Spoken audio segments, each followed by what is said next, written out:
back to the idea of we want to respect the demand on parents on what unconventional education look like. But the other thing from the educators I met, like after I post about what we're doing, I like have educators who reach out to us and be interested in it, is because the real world learning, the unconventional education market is a really underserved market. Like there is no one making technologies for educator reformers who are pushing how students should learn in the real world, and they are doing what I believe is the right thing, is to learning by doing. And there are some buzzword like project-based learning, and that's around the world. We have schools from Europe, from Mexico, from US are interested in this technology because it's designed specifically for those unconventional education educators. So when was the last time you've been to China? Um,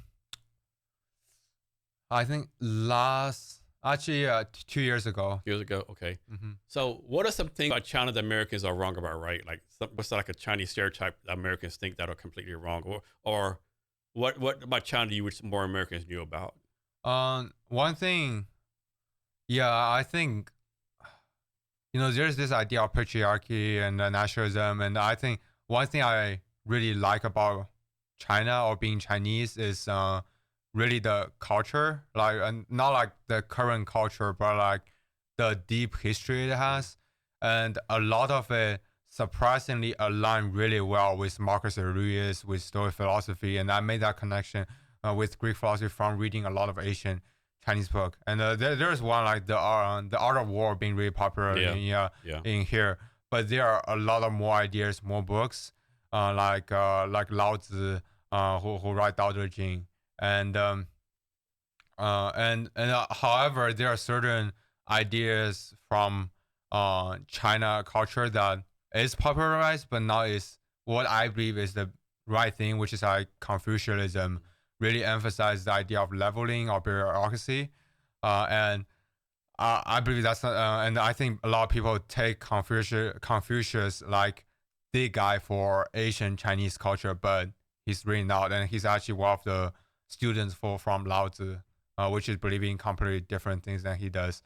Well, I don't want to get because I don't want to get too sensitive about the Chinese politics things, but I do think because I might get in trouble if I fly Yeah. back to China. But So what's yeah, some things about America you wish more Chinese knew about?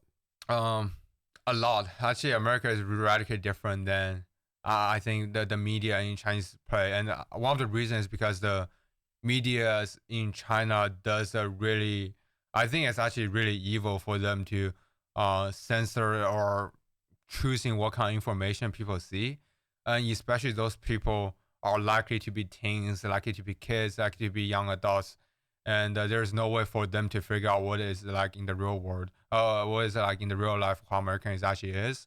I think there are certain things America do that more Chinese people should learn from.